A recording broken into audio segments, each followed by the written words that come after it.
আসসালামু আলাইকুম প্রিয় শিক্ষার্থীরা, আশা করি সবাই ভালো আছো, নিরাপদে আছো। আমি মুস্তফা নাসরুল আজম তোমাদেরকে স্বাগত জানাচ্ছি আজকের পদার্থবিজ্ঞান ক্লাসে।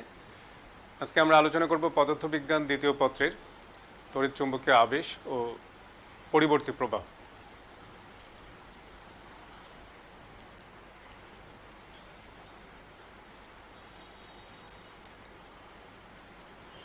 শিক্ষার্থীরা, আমরা গতদিন কিন্তু আলোচনা করেছি যে তড়িৎ চুম্বকীয় আবেশ কী।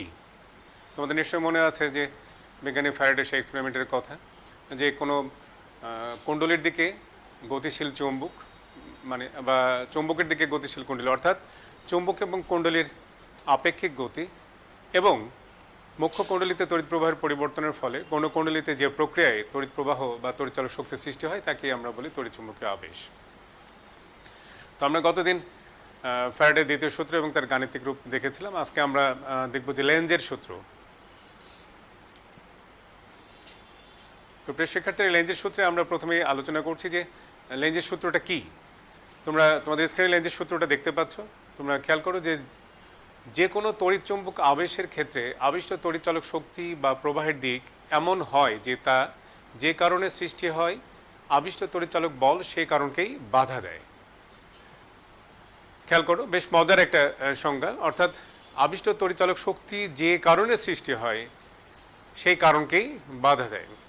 আমরা জানি যে আবিষ্ট তড়িৎচালক শক্তি কেন সৃষ্টি হয়। সৃষ্টি হয় এই কারণে যে কুণ্ডলীর সঙ্গে সংশ্লিষ্ট ফ্লাক্সের পরিবর্তনের ফলে। আমরা বাহ্যিক যে কারণটা দেখতে পাচ্ছি সেটা কিন্তু প্রাথমিকভাবে যে আমরা বলতে পারি যে বাহ্যিক কারণটা কি, যে কুণ্ডলী এবং চুম্বকের আপেক্ষিক গতির ফলে। আমরা যদি একদম প্রাথমিক কারণটা দেখি যে একটা চুম্বকের দিকে যদি একটি কুণ্ডলী বা কুণ্ডলীর দিকে চুম্বককে নিয়ে যাওয়া হয়, তবে সেক্ষেত্রে ওই কুণ্ডলীতে আবিষ্ট তড়িৎচালক শক্তি সৃষ্টি হয়। এখন উৎপন্ন হওয়া মাত্রই আবিষ্ট তড়িৎচালক শক্তি এদের আপেক্ষিক গতিকে বাধা দেয়। আমরা বিষয়টি ব্যাখ্যা করব এবং এখান থেকে আমরা জানতে পারবো, লেঞ্জের সূত্র থেকে মূলত আমরা যেটা জানতে পারি তড়িৎ প্রবাহের দিক কেমন, অর্থাৎ যে আবিষ্ট তড়িৎচালক শক্তি বা তড়িৎ প্রবাহ সৃষ্টি হলে তার দিকটা কেমন হবে। আমরা কিন্তু ফ্যারাডের প্রথম সূত্র থেকে জেনেছিলাম যে আবিষ্ট তড়িৎচালক শক্তি কেন সৃষ্টি হয়, কতক্ষণ স্থায়ী হয়। দ্বিতীয় সূত্র থেকে কিন্তু আমরা জেনেছিলাম যে আবিষ্ট তড়িৎচালক শক্তির পরিমাণ কত, কোনো একটা কুণ্ডলীতে আবিষ্ট তড়িৎচালক শক্তির পরিমাণ কত। আর লেঞ্জের সূত্র থেকে কিন্তু আমরা জানতে পারবো যে মূলত এই আবিষ্ট তড়িৎচালক শক্তির দিক কোন দিকে হবে সেইটা। তো আমরা একটু খেয়াল করি। তো শিক্ষার্থীরা, তোমরা যে চিত্র দেখতে পাচ্ছ তোমাদের স্ক্রিনে, সেখানে খেয়াল করো যে একটি কুণ্ডলী দেওয়া আছে, সেই কুণ্ডলীর সঙ্গে একটি গ্যালভানোমিটার যুক্ত আছে। একটা চুম্বকের প্রথমে একটা সাউথ পোলকে কী করা হচ্ছে, কুণ্ডলীর দিকে নিয়ে যাওয়া হচ্ছে। এই কুণ্ডলীর দিকে নিয়ে যাওয়ার ফলে সেখানে কি হচ্ছে, আরেকটি সাউথ পোল তৈরি হচ্ছে। অর্থাৎ চুম্বকটিকে যদি স্থির রাখা হয়, চুম্বক এবং কুণ্ডলীর মধ্যে যদি কোনো আপেক্ষিক গতি না থাকে, তবে সেক্ষেত্রে কিন্তু কোনো লেঞ্জের সূত্র তখন কার্যকর হচ্ছে না। লেঞ্জের সূত্র কখন এর জন্য আমরা প্রযোজ্য হচ্ছে, যখন চুম্বকটাকে কুণ্ডলীর দিকে বা কুণ্ডলীটাকে চুম্বকের দিকে নিয়ে আসা হচ্ছে। তাহলে আমরা প্রথমেই দেখতে পাচ্ছি যে একটা চুম্বকের সাউথ পোলকে আমরা একটি কুণ্ডলীর দিকে নিয়ে যাচ্ছি। সেক্ষেত্রে কুণ্ডলীতেও কী তৈরি হবে, একটি সাউথ পোল তৈরি হবে। তাহলে সাউথ পোল কী করবে, পরস্পরকে বিকর্ষণ করবে। আমরা যেটা লেঞ্জের সূত্র অলরেডি পড়েছি যে উৎপন্ন হওয়া মাত্রই কী করবে, সেখানে এই সৃষ্টির কারণকে বাধা দেবে। একই রকমভাবে যখন আমরা কুণ্ডলীর চুম্বকের সাউথ পোলটাকে কুণ্ডলী থেকে দূরে সরিয়ে নিয়ে আসছি, তখন কিন্তু কুণ্ডলীতে একটি নর্থ পোল তৈরি হচ্ছে। তাহলে নর্থ পোল কী করবে, ওই সাউথ পোলকে দূরে সরে যেতে বাধা দেবে, অর্থাৎ আকর্ষণ করবে। এক্ষেত্রেও কিন্তু দেখতে পাচ্ছি যে কুণ্ডলীতে যে আবিষ্ট তড়িৎচালক শক্তি সৃষ্টি হচ্ছে কেন, সেটা হচ্ছে কুণ্ডলী থেকে চুম্বকটিকে দূরে সরে যাওয়ার কারণে। কিন্তু এবার যদি কুণ্ডলীতে একটি নর্থ পোল তৈরি হয়, তাহলে ওই সাউথ পোলকে সে কী করবে, দূরে যেতে বাধা দিচ্ছে। আমরা লেঞ্জের সূত্রে সেটাই পড়লাম। এখন এখান থেকে আমরা কি করে আসলে উৎপন্ন তড়িৎচালক শক্তির দিকটা জানতে পারবো।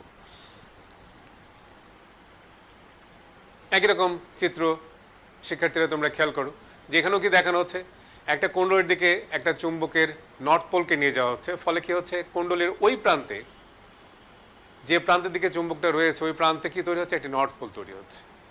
নর্থ পোল কি করবে, পরস্পরকে বিকর্ষণ করছে। পরের চিত্রে খেয়াল করো যে কি করা হচ্ছে, একটি সি এবং ডি, এই দুটি চিত্র মিলে তোমরা খেয়াল করো যে একটি কুণ্ডলী থেকে একটি চুম্বকের নর্থ পোলকে দূরে সরিয়ে নিয়ে আসা হচ্ছে। ফলে কি হচ্ছে, ওই কুণ্ডলীর ওই পৃষ্ঠে একটি সাউথ পোল তৈরি হচ্ছে।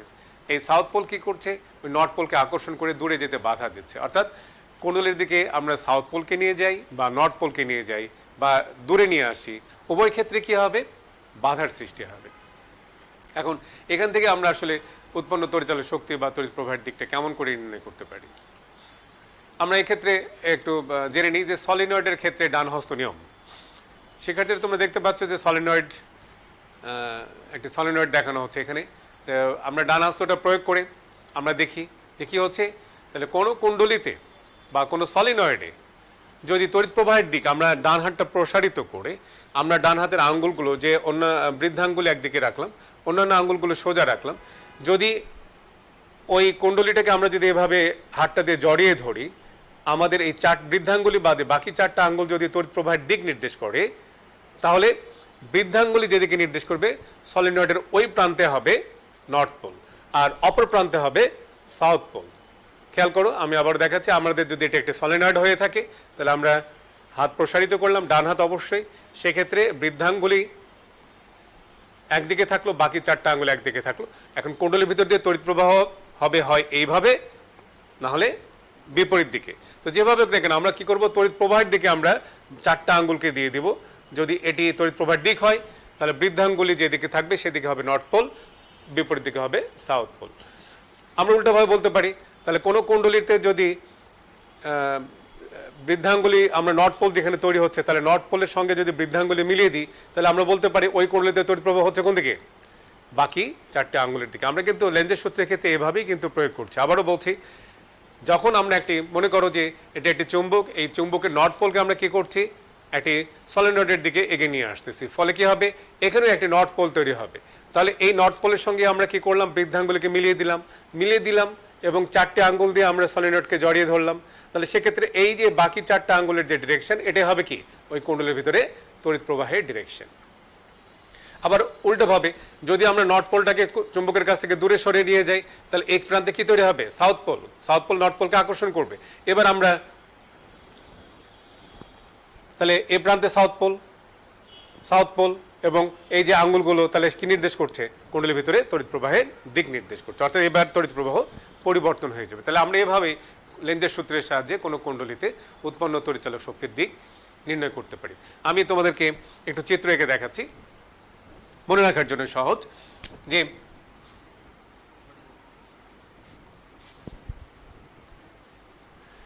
একটি কুণ্ডলী, এই কুণ্ডলীতে প্রিয় শিক্ষার্থীরা খেয়াল করো, যদি আমাদের এই কলমটার এই কালো প্রান্ত যদি নর্থ পোল হয়ে থাকে, তাহলে আমরা এই নর্থ পোলটাকে কুণ্ডলীর দিকে যদি নিয়ে যাই তাহলে কি তৈরি হবে, এখানে তড়িৎ প্রবাহ সৃষ্টি হবে বা তড়িৎচালক শক্তি সৃষ্টি হবে। এখন এই তড়িৎচালক শক্তির দিক কোন দিক হবে, এটি কি ক্লকওয়াইজ নাকি অ্যান্টি ক্লকওয়াইজ?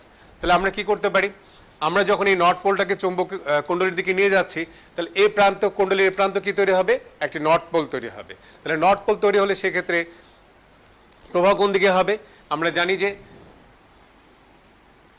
নর্থ পোল, সুতরাং নর্থ পোলের দিকে বৃদ্ধাঙ্গুলি দিয়ে দিলাম, প্রবাহ হবে এবার অ্যান্টি ক্লকওয়াইজ। প্রিয় শিক্ষার্থীরা এটা কিন্তু গেছেন না, আছে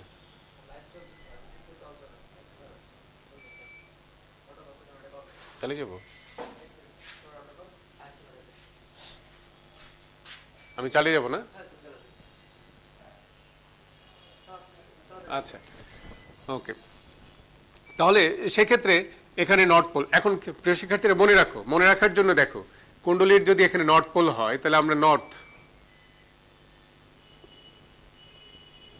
মনে রাখার জন্য এটি একটি শর্টকাট নিয়ম মনে রাখার জন্য। তাহলে কুণ্ডলীর যে প্রান্তে নর্থ পোল হবে, এই এনটা লিখে এন এর শেষ প্রান্তটাকে যদি আমরা বাঁকা করে দিই তাহলে দেখো মিলে যাচ্ছে কিন্তু, তাই না? আচ্ছা,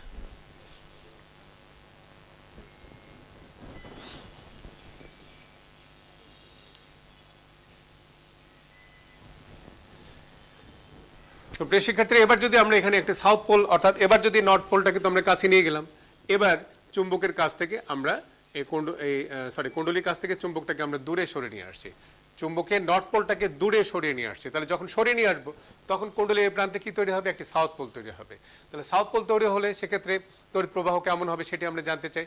সাউথ পোল আমরা যদি সলিনয়েডের যে নিয়ম, সেই সলিনয়েডের নিয়ম অনুসারে তাহলে সলিনয়েডের নিয়ম অনুসারে দেখো এই প্রান্তে সাউথ পোল, অর্থাৎ এক্ষেত্রে তড়িৎ প্রবাহ হবে ক্লকওয়াইজ,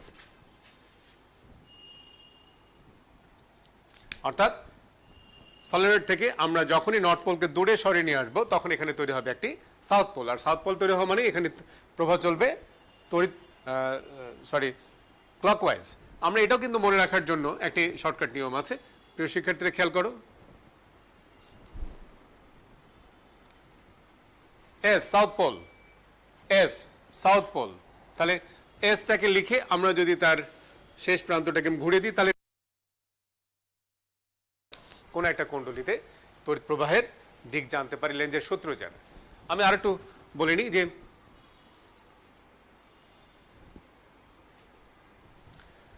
শিক্ষার্থীরা তোমরা খেয়াল করো, যদি আমরা এটি নর্থ পোল না নিয়ে যাই, একটি চুম্বকের যদি সাউথ পোলকে নিয়ে যাই, যেমন আমরা ধরে নিচ্ছি এই কলমটা একটি চুম্বক, এই চুম্বকের এটা হচ্ছে সাউথ পোল, কালোটা যদি নর্থ পোল হয়ে থাকে এটা সাউথ পোল। এই সাউথ পোলকে যখন আমরা একটি কুণ্ডলীর দিকে নিয়ে যাব তখন এখানে তৈরি হবে কি একটি সাউথ পোল। সাউথ পোল মানেই হচ্ছে তখন আমরা সলিনয়েডের নিয়ম অনুসারে সাউথ পোল, কুণ্ডলীতে সাউথ পোল, এবং সেক্ষেত্রে তড়িৎ প্রবাহ চলবে কোন দিকে? আমরা যে শর্টকাট নিয়মটা শিখলাম সেখানেও কিন্তু একইভাবে কুণ্ডলীতে এই প্রান্তে কি হচ্ছে সাউথ পোল, সুতরাং সাউথ, আমরা এসটার মাথা ঘুরিয়ে দিলাম, মিলে যাচ্ছে। তা আমরা এইভাবে যেভাবে হোক প্রয়োগ করে আমরা জেনে নিতে পারি। একই রকম ভাবে এবার খেয়াল করি,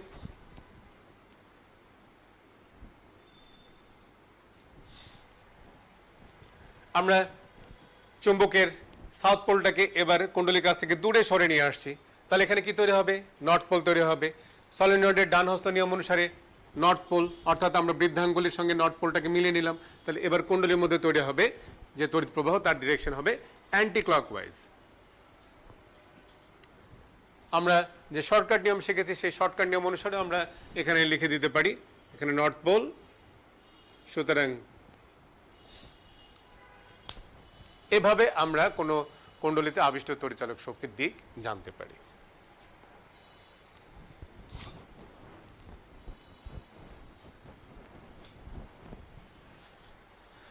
শিক্ষার্থীরা আশা করি তোমরা বিষয়টা বুঝতে পেরেছো।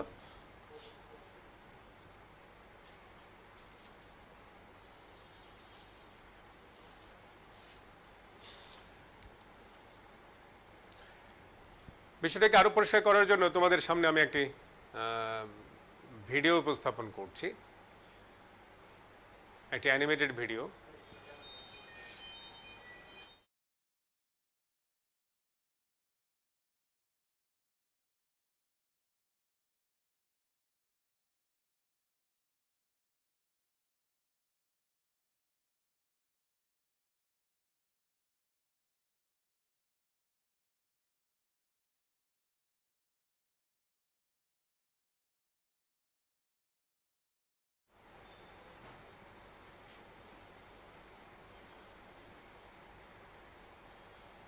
সেক্ষেত্রে তোমরা খেয়াল করো যে একটি কুণ্ডলীর দিকে আমরা কি করছি, একটা চুম্বকের নর্থ পোলকে নিয়ে আসা হচ্ছে, তাহলে ওই কুণ্ডলীর সঙ্গে সংশ্লিষ্ট ফ্লাক্সের সংখ্যার পরিবর্তন হচ্ছে, ফলে কুণ্ডলীতে কি তৈরি হচ্ছে? একটি আবিষ্ট তড়িচালক শক্তি সৃষ্টি হচ্ছে। যেহেতু এখানে একটি নর্থ পোলকে নিয়ে আসা হচ্ছে কুণ্ডলীর দিকে, তাহলে কুণ্ডলীর ওই প্রান্ত নর্থ পোল তৈরি হবে, এবং সলিনয়েডের নিয়ম অনুসারে এখানে কি তৈরি হবে?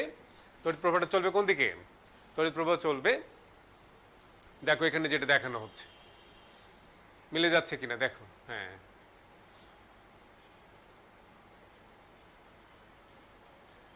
এবার চুম্বক এবং কুণ্ডলীর মধ্যে আপেক্ষিক গতি বন্ধ হয়ে গেল। এবার কুণ্ডলীটাকে চুম্বকটাকে কুণ্ডলী থেকে দূরে সরানো হচ্ছে। এবারও কিন্তু কি হচ্ছে? ফলে কুণ্ডলীর সঙ্গে সংশ্লিষ্ট ফ্লাক্সের পরিবর্তন হচ্ছে এবং কুণ্ডলীতে আবিষ্ট তড়িৎচালক শক্তি সৃষ্টি হবে, এবং কুণ্ডলীর ওই প্রান্তে একটি সাউথ পোল তৈরি হবে। সাউথ পোল তৈরি হলে সেখানে বিদ্যুৎ প্রবাহ ঠিক বিপরীত দিকে হবে।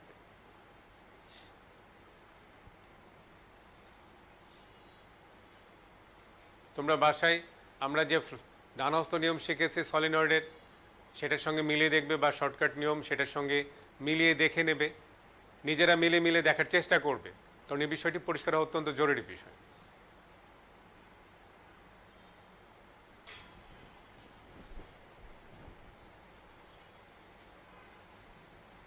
তো যাক প্রিয় শিক্ষার্থী, আমরা দেখলাম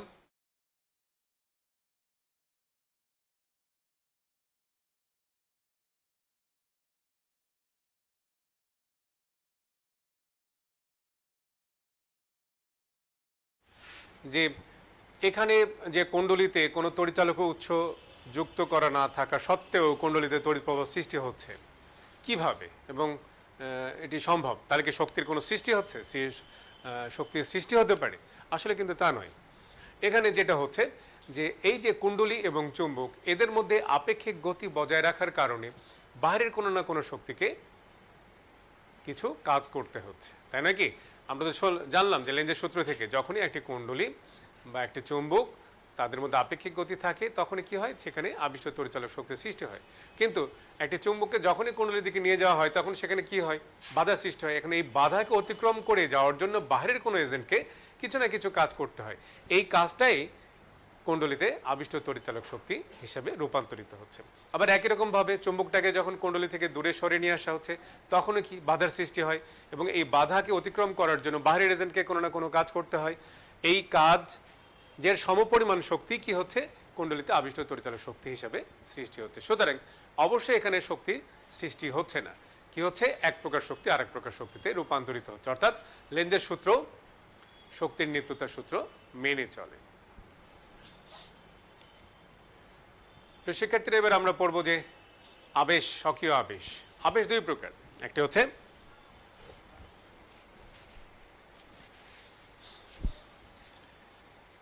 স্বকীয় আবেশ এবং আরেকটি হচ্ছে পারস্পরিক আবেশ। বলা হচ্ছে যে একটি মাত্র বর্তনীতে তড়িৎ প্রবাহের পরিবর্তনের ফলে অথবা কোনো চৌম্বক ক্ষেত্রে বর্তনীর গতির ফলে বর্তনীর সাথে সংশ্লিষ্ট চৌম্বক ফ্লাক্সের পরিবর্তন ঘটে। এই পরিবর্তনের জন্য যে তড়িৎ চৌম্বক আবেশ সৃষ্টি হয় তাকেই বলা হয় স্বকীয় আবেশ।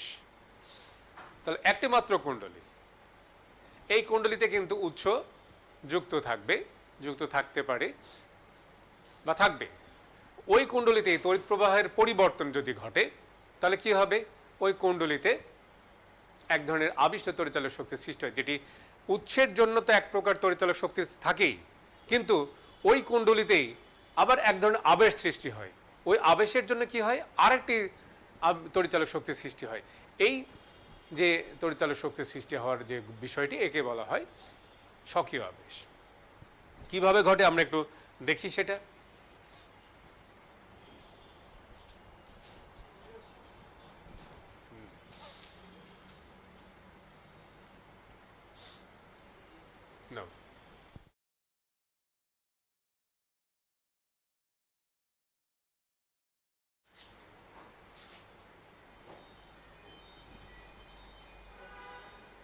শিক্ষার্থীরা তোমরা এবার একটা ভিডিও, অ্যানিমেটেড ভিডিও খেয়াল করো।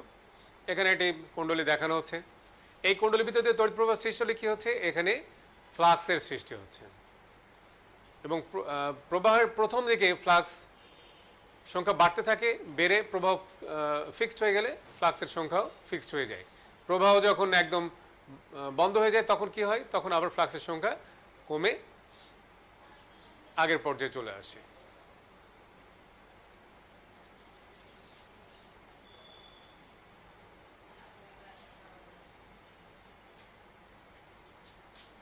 ঘুরে নাও।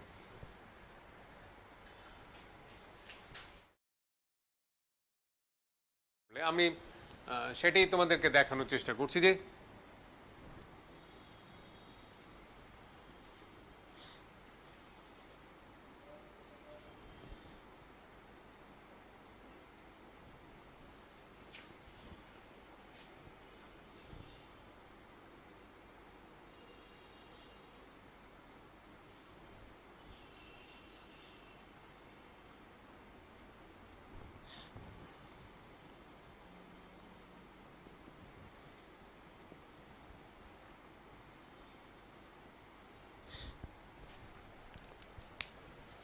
আমরা একটা বদ্ধ বর্তনী, একটা খুব একটা সাধারণ বর্তনী নিয়েছি, যেখানে কি আছে, একটি তড়িৎচালক উৎস আছে, একটি গ্যালভানোমিটার আছে এবং একটি পরিবর্তনশীল রোধ আছে।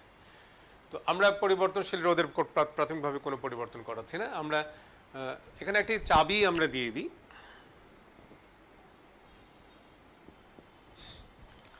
তো শিক্ষার্থীরা, যখনই চাবি চেপে দেওয়া হবে গ্যালভানোমিটারের বিক্ষেপ শুরু হবে।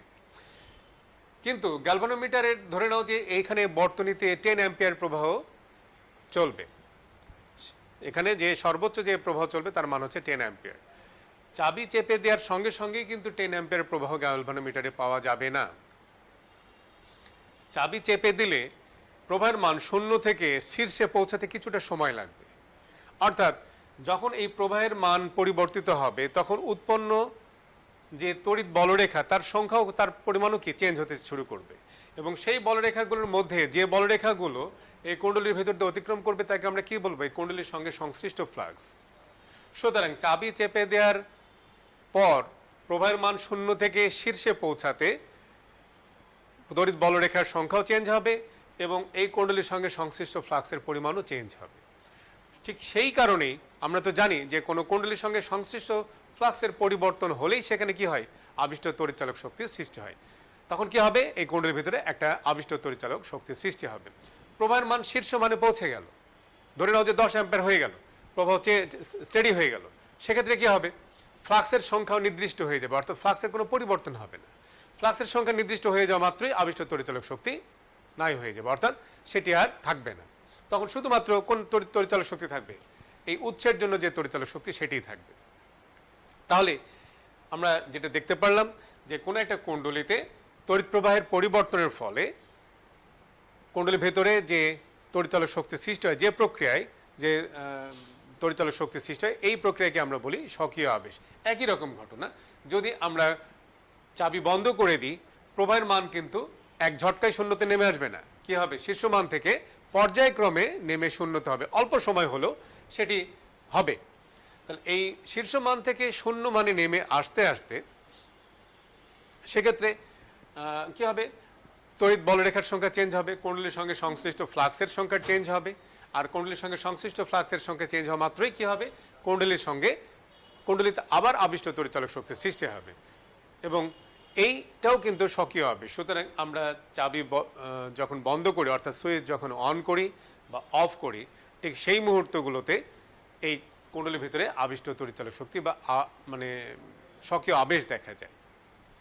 আমরা কুণ্ডলীতে প্রবাহ স্টেডি মানে রয়েছে, অর্থাৎ স্থির মানে রয়েছে। এই ক্ষেত্রে যদি আমরা রিওস্টেটের পরিবর্তন ঘটাই, কি ঘটবে, আবার কুণ্ডলীতে তড়িৎ প্রবাহ মানের পরিবর্তন ঘটতে শুরু করবে।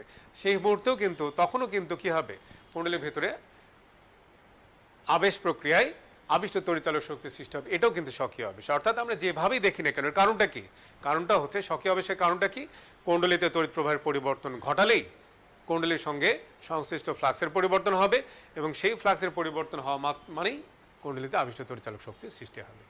তো আমরা স্বকীয় আবেশ কেন হয় জানলাম, স্বকীয় আবেশ কি সেটা জানলাম। আরেকটা জিনিস জেনে রেখে, এই স্বকীয় আবেশ সর্বদাই কোষের জন্য যে তড়িৎচালক শক্তি সৃষ্টি হয়, স্বকীয় আবেশের বেলায় উৎপন্ন তড়িৎচালক শক্তি ঠিক তার বিপরীত দিকে কাজ করে। আমি আবারও বলছি, কোষের জন্য যে তড়িৎচালক শক্তি, স্বকীয় আবেশের জন্য উৎপন্ন তড়িৎচালক শক্তি তার বিপরীত দিকে কাজ করে।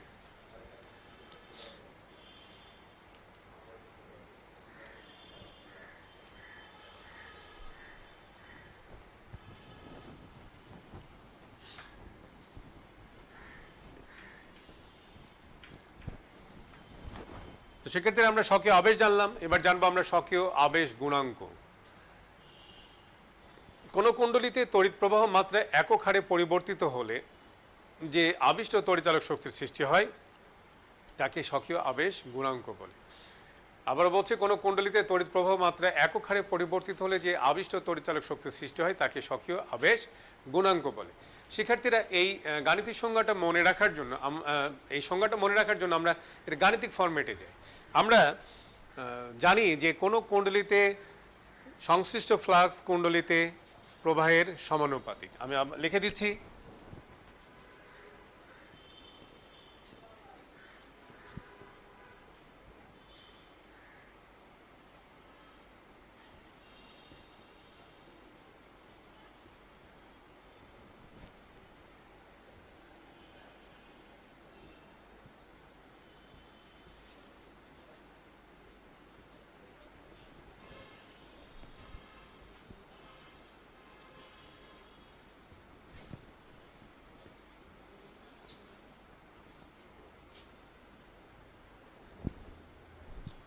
তো সেই অর্থে আমরা লিখতে পারি, আমরা ধরে নিচ্ছি যে কোনো স্বকীয় আবেশের বেলায় কোনো একটা কুণ্ডলীতে আবিষ্ট তড়িৎ ফ্লাক্সের পরিমাণ হচ্ছে ফাই, তাহলে এবং ওখানে প্রবাহমাত্রা যদি আই হয়ে থাকে তাহলে ফাই প্রপোর্শনাল টু আই, তাহলে আমরা সেখান থেকে লিখতে পারি phi is equal to L I. এই এলটা হচ্ছে সমানুপাতিক ধ্রুবক এবং এখানে এলটাই হচ্ছে স্বকীয় আবেশ গুণাঙ্ক, এলটা হচ্ছে স্বকীয় আবেশ গুণাঙ্ক। তাহলে এল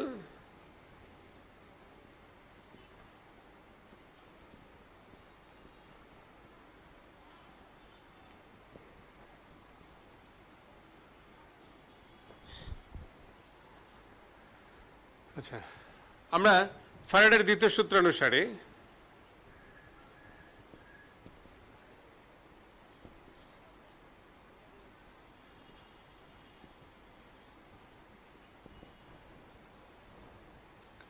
উৎপন্ন তড়িৎচালক শক্তি সমান সমান আমরা জানি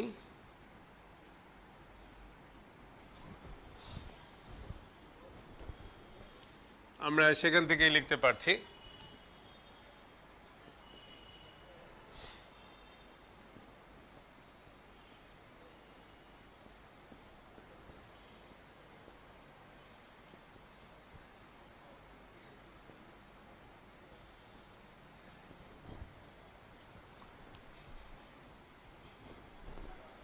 এই সূত্রগুলো সূত্র হিসেবে মনে রাখবে, এই সমীকরণগুলো এগুলো কিন্তু কাজে লাগবে আমাদের।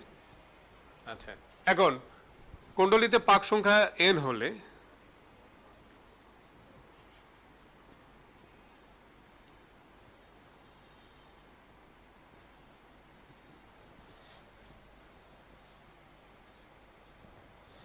আমরা এই সমীকরণটা লিখতে পারি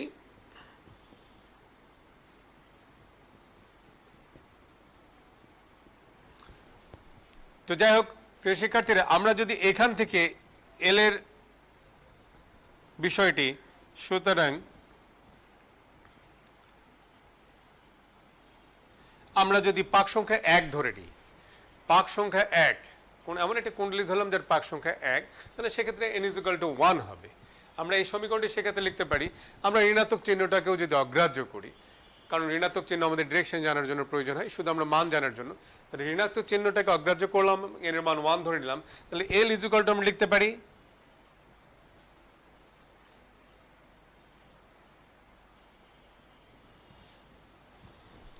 শিক্ষার্থীরা এবার তোমরা খেয়াল করো যে এখান থেকে কিন্তু আমরা স্বকীয় আবেশ গুণাঙ্কের সংজ্ঞাটা কিন্তু বলে দিতে পারি। অর্থাৎ কোনো একটা কুণ্ডলীতে তড়িৎ প্রবাহ পরিবর্তনের হার 1 একক হলে কুণ্ডলীতে আবিষ্ট তড়িৎচালক শক্তির পরিমাণকেই স্বকীয় আবেশ গুণাঙ্ক বলে। একদম সহজভাবে সংজ্ঞাটা আমরা মনে রাখতে পারি। আমরা এই সমীকরণটা আমাদের জানতেই হবে, এই সমীকরণটা মনে রাখতেই হবে। এই সমীকরণ থেকে আমরা খুব সহজেই এরকম একটি সমীকরণ তৈরি করে সেটির সাহায্যে আমরা স্বকীয় আবেশ গুণাঙ্কের মানটা, সংজ্ঞাটা জেনে রাখতে পারি। এখন স্বকীয় আবেশ গুণাঙ্কের একক হচ্ছে হেনরি। হেনরির সংজ্ঞাও কিন্তু খুব সহজে মনে রাখা যায়। কোনো কুণ্ডলীতে তড়িৎ প্রবাহ পরিবর্তনের হার 1 অ্যাম্পিয়ার/সেকেন্ড হলে কুণ্ডলীতে উৎপন্ন তড়িৎচালক শক্তির মান যদি 1 ভোল্ট হয়, তাহলে ওই পরিমাণ স্বকীয় আবেশ গুণাঙ্ককে আমরা বলবো 1 হেনরি। সংজ্ঞাগুলো কিন্তু খুবই গুরুত্বপূর্ণ, স্বকীয় আবেশ গুণাঙ্ক, হেনরি, এই সংজ্ঞাগুলো খুবই গুরুত্বপূর্ণ। তোমরা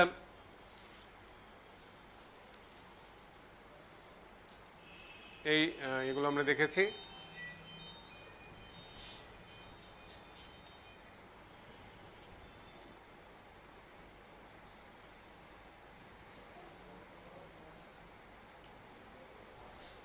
কাজ করছে না কেন রে? ঝামেলা করে মাঝে মধ্যে।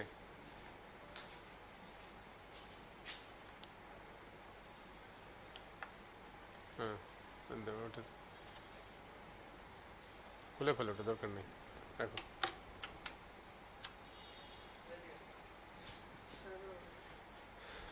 ঝামেলার মধ্যে যাবোই না আর।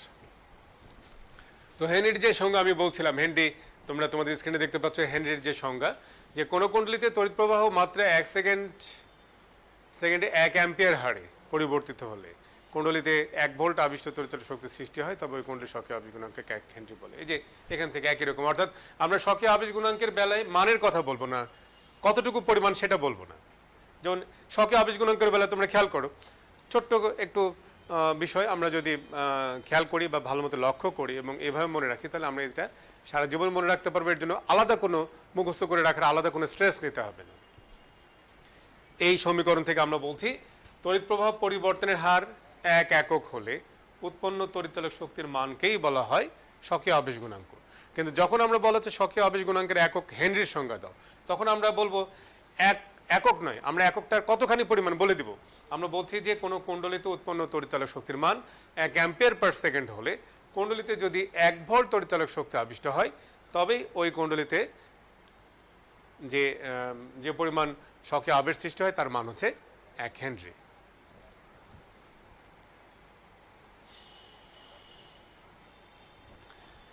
এবার আমরা পড়ব পারস্পরিক আবেশ। এবার দুটি কুণ্ডলী, একটি মুখ্য কুণ্ডলী এবং আরেকটি হচ্ছে গৌণ কুণ্ডলী। মুখ্য কুণ্ডলীতে কোনো উৎস যুক্ত থাকে না, গৌণ কুণ্ডলীতে মুখ্য কুণ্ডলীতে উৎস যুক্ত থাকে এবং গৌণ কুণ্ডলীতে উৎস যুক্ত থাকে না। কিন্তু মুখ্য কুণ্ডলীতে তড়িৎ প্রবাহের পরিবর্তন ঘটালে গৌণ কুণ্ডলীতে আবিষ্ট তড়িৎচালক শক্তির সৃষ্টি হয়। এই প্রক্রিয়াকে আমরা বলি পারস্পরিক আবেশ। এরকম আলোচনা কিন্তু আমরা অলরেডি করেছি এর আগে, যে মুখ্য কুণ্ডলীতে তড়িৎ প্রবাহের পরিবর্তন হলে গৌণ কুণ্ডলীর সঙ্গে কি হয়, যে ফ্লাক্সের সংখ্যার পরিবর্তন ঘটে, ফলে কি হয়, গৌণ কুণ্ডলীতে আবিষ্ট তড়িৎচালক শক্তির সৃষ্টি হয় এবং এই উৎপন্ন আবিষ্ট তড়িৎচালক শক্তির মানকে আমরা বলছি এবং এই প্রক্রিয়াকে আমরা বলছি পারস্পরিক আবেশ। প্রিয় শিক্ষার্থীরা, তোমরা এবার একটা ভিডিও অ্যানিমেশন তোমরা দেখো।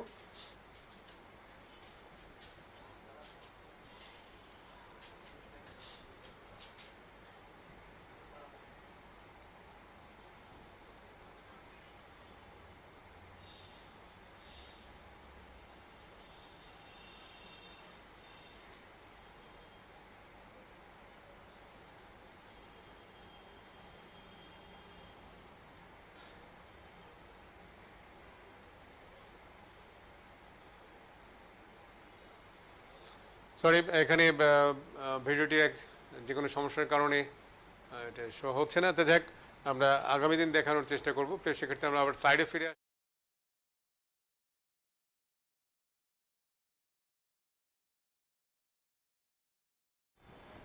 পারস্পরিক আবেশ গুণাঙ্ক কাকে বলে? আমরা একই রকম ভাবে কিন্তু পারস্পরিক আবেশ গুণাঙ্কের বেলা তো ওই গাণিতিক সমীকরণটি আমাদের প্রয়োজন। যেমন আমরা এখানে একই বিষয়টা বলতে পারি যে কোনো কুণ্ডলীতে, গৌণ কুণ্ডলীতে সংশ্লিষ্ট ফ্লাক্স আমরা এখানে লিখে দিলাম মুখ্য কুণ্ডলীতে প্রবাহের সমানুপাতিক। তাহলে সেক্ষেত্রে আমরা এখানে লিখতে পারি ফাই প্রপোর্শনাল টু আই, এবং এই ক্ষেত্রে আমরা লিখতে পারি phi is equal to M I. এখানে এমটাই হচ্ছে পারস্পরিক আবেশ গুণাঙ্ক।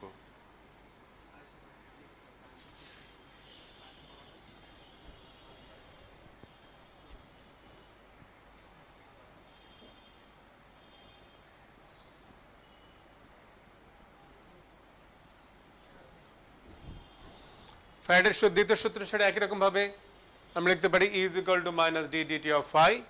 সেখান থেকে আমরা এখানে বসিয়ে দিলাম এম আই, আমরা এখানে পেলাম এম। তো শিক্ষার্থীরা, আমরা কিন্তু এই সমীকরণটা মনে রাখবো, এটা আমাদের জন্য গুরুত্বপূর্ণ একটি সমীকরণ। অঙ্কের ক্ষেত্রে আমরা এটি ব্যবহার করব সূত্র হিসাবে। আচ্ছা, একই রকম ভাবে কুণ্ডলীতে পাক সংখ্যা n হলে তখন আমরা লিখব। তো শিক্ষার্থীরা, এবার যদি আমরা এই সমীকরণটা দিয়ে পাক সংখ্যা যদি 1 এবং যদি ঋণাত্মক চিহ্নটাকে অগ্রাহ্য করি, তাহলে আমরা এই সমীকরণ থেকে m = কি লিখতে পারি? m = লিখতে পারি E/di/dt। এখান থেকে কিন্তু আমরা পারস্পরিক আবেশ গুণাঙ্কের সংখ্যা সুন্দরভাবে দিতে পারি যে মুখ্য কুণ্ডলীতে তড়িৎ প্রবাহ পরিবর্তনের হার 1 একক হলে গৌণ কুণ্ডলীতে যে পরিমাণ আবিষ্ট তড়িৎচালক শক্তির সৃষ্টি হয় তাকেই পারস্পরিক আবেশ গুণাঙ্ক বলে। এক্ষেত্রে কিন্তু কুণ্ডলী দুইটা, এবং আমরা এখানে তড়িৎ প্রবাহ পরিবর্তন ঘটানো হচ্ছে মুখ্য কুণ্ডলীতে, আর আবিষ্ট তড়িৎচালক শক্তির সৃষ্টি হচ্ছে গৌণ কুণ্ডলীতে। সুতরাং বিষয়টি কিন্তু উল্লেখ করতে হবে যে মুখ্য কুণ্ডলীতে তড়িৎ প্রবাহ পরিবর্তনের হার 1 একক হলে গৌণ কুণ্ডলীতে যে পরিমাণ আবিষ্ট তড়িৎচালক শক্তির সৃষ্টি হয় তাকে আমরা বলি পারস্পরিক আবেশ গুণাঙ্ক। আমরা এখান থেকেও হেনরির সংজ্ঞা দিতে পারি। হেনরির সংজ্ঞা কিভাবে দেব? মুখ্য কুণ্ডলীতে তড়িৎ প্রবাহ পরিবর্তনের হার 1 অ্যাম্পিয়ার পার সেকেন্ড হলে গৌণ কুণ্ডলীতে 1 ভোল্ট তড়িৎচালক শক্তি সৃষ্টি হলে ওই পারস্পরিক আবেশ গুণাঙ্কের মান হচ্ছে 1 হেনরি। তো সুতরাং হেনরির সঙ্গে আমরা স্বকীয় আবেশ গুণাঙ্ক থেকে দিতে পারি, পারস্পরিক আবেশ গুণাঙ্ক থেকেও দিতে পারি।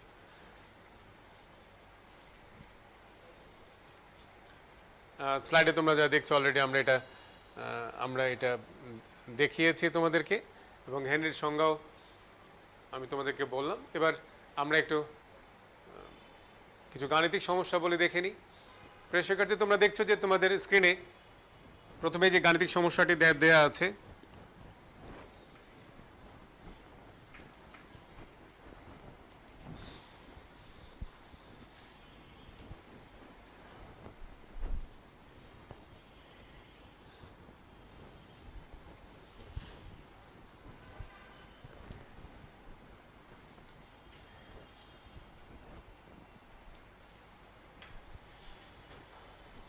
একশো পাক বিশিষ্ট কোনো কুণ্ডলীর ভেতর দিয়ে 4 অ্যাম্পিয়ার তড়িৎ প্রবাহ হয়ে 0.02 ওয়েবার ফ্লাক্স উৎপন্ন করে, স্বকীয় আবেশ গুণাঙ্ক নির্ণয় করো।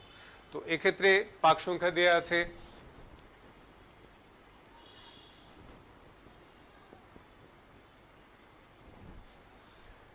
তড়িৎ প্রবাহের পরিবর্তন দেওয়া আছে, তড়িৎ প্রবাহের মান দেওয়া আছে 4 অ্যাম্পিয়ার, উৎপন্ন যে ফ্লাক্স ফাই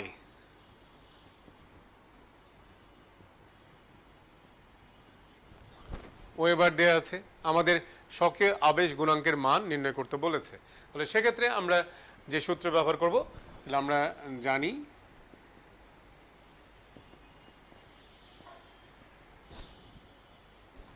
যে phi is equal to L I.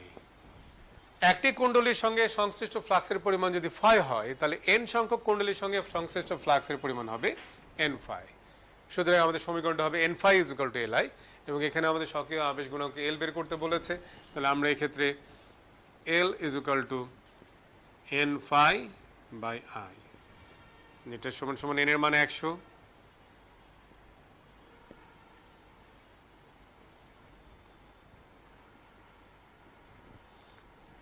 শিক্ষার্থীরা, তোমরা বাসায় নিজে ক্যালকুলেটর ইউজ করে এই মানটা নির্ণয় করবে, তবে যতদূর সম্ভব এর উত্তর হবে 0.5 হেনরি।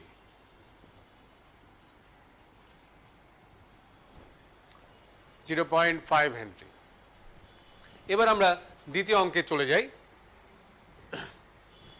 বলা হচ্ছে যে কোনো কুণ্ডলীতে 0.015 সেকেন্ড সময়ে তড়িৎ প্রবাহ 0.1 অ্যাম্পিয়ার থেকে 0.5 অ্যাম্পিয়ারে পরিবর্তিত হওয়ার দরুন ওই কুণ্ডলীতে 10 ভোল্ট তড়িৎচালক শক্তি আবিষ্ট হয়। কুণ্ডলীর স্বকীয় আবেশ গুণাঙ্ক নির্ণয় করো। এটার স্বকীয় আবেশ গুণাঙ্ক নির্ণয় করতে বলেছে। তবে এখানে কি কি দেওয়া আছে আমরা দেখি। কোনো কুণ্ডলীতে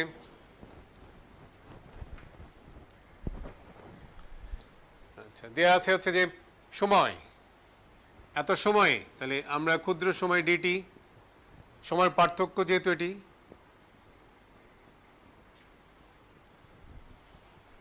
তড়িৎ প্রবাহ মাত্রা 0.1 থেকে 0.5 পরিবর্তিত হয়, তাহলে I1 0.1 অ্যাম্পিয়ার, I2 0.5 অ্যাম্পিয়ার, আবিষ্ট তড়িৎচালক শক্তির মান 10 ভোল্ট। আমাদের কাছে জানতে চাওয়া হয়েছে এল ইজ ইকুয়াল টু কত। তো সুতরাং প্রিয় শিক্ষার্থী, যা যা দেওয়া আছে সেখান থেকে আমরা বুঝতেই পারছি যে এই সমীকরণ আমাদের চলবে না। আমরা তাহলে কোন সূত্রটি নেব? আমরা আরেকটি সূত্র দেখেছিলাম, সমীকরণ বলেছিলাম যে তোমরা এটি মনে রাখবে। তাহলে সেটি কি ছিল? ই ইজ ইকুয়াল টু মাইনাস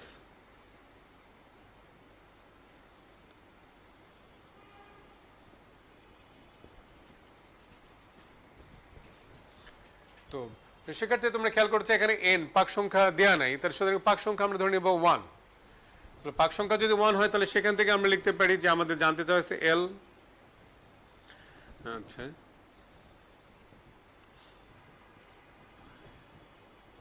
এখানে I2 minus I1 by TT. শিক্ষার্থীরা, তোমরা এই মানগুলো বসিয়ে দেবে। বসিয়ে দেওয়ার পরে এখান থেকে তোমরা যেটা জানতে পারবে এল ইজ ইকুয়াল টু কত, সেটির মান তোমরা নির্ণয় করবে। এখানে সবসময় কিন্তু I2 মাইনাস I1 হবে, কারণ কি ডিটিতে কি আছে T2 মাইনাস T1, তাহলে T2 সময়ের প্রবাহ I2, T1 সময়ের প্রবাহ I1, তাহলে T2 মাইনাস T1 হলে I2 মাইনাস I1, এই হিসাবে আমরা এখানে সবসময় লিখবো। অর্থাৎ এটি যদি কখনো এরকম হতে পারে, প্রবাহ তো কমেও যেতে পারে, যেমন ও অঙ্কটাতে যদি বলা থাকতো যে প্রবাহ 0.5 অ্যাম্পিয়ার থেকে 0.1 অ্যাম্পিয়ারে পরিবর্তিত হয়, তাহলে সেক্ষেত্রে কিন্তু কি হতো, এটি হতো ঋণাত্মক। তাহলে ঋণাত্মক হলে এই মাইনাস মাইনাস প্লাস হয়ে যেত, সেক্ষেত্রে স্বকীয় আবেশ গুণাঙ্ক প্লাস হতো।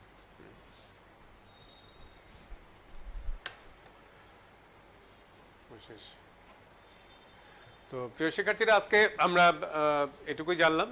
আশা করি তোমরা আমাদের ক্লাসটা ভালো লেগেছে। তো কোনো সমস্যা থাকলে তোমরা অবশ্যই কমেন্টস বক্সে জানাবে, আগামী দিন সেটা সমাধান দেওয়ার চেষ্টা করা হবে। তো আগামী ক্লাস পর্যন্ত সবাই সুস্থতা কামনা করছি, সবাই ভালো থেকো, আবার দেখা হবে ইনশাল্লাহ।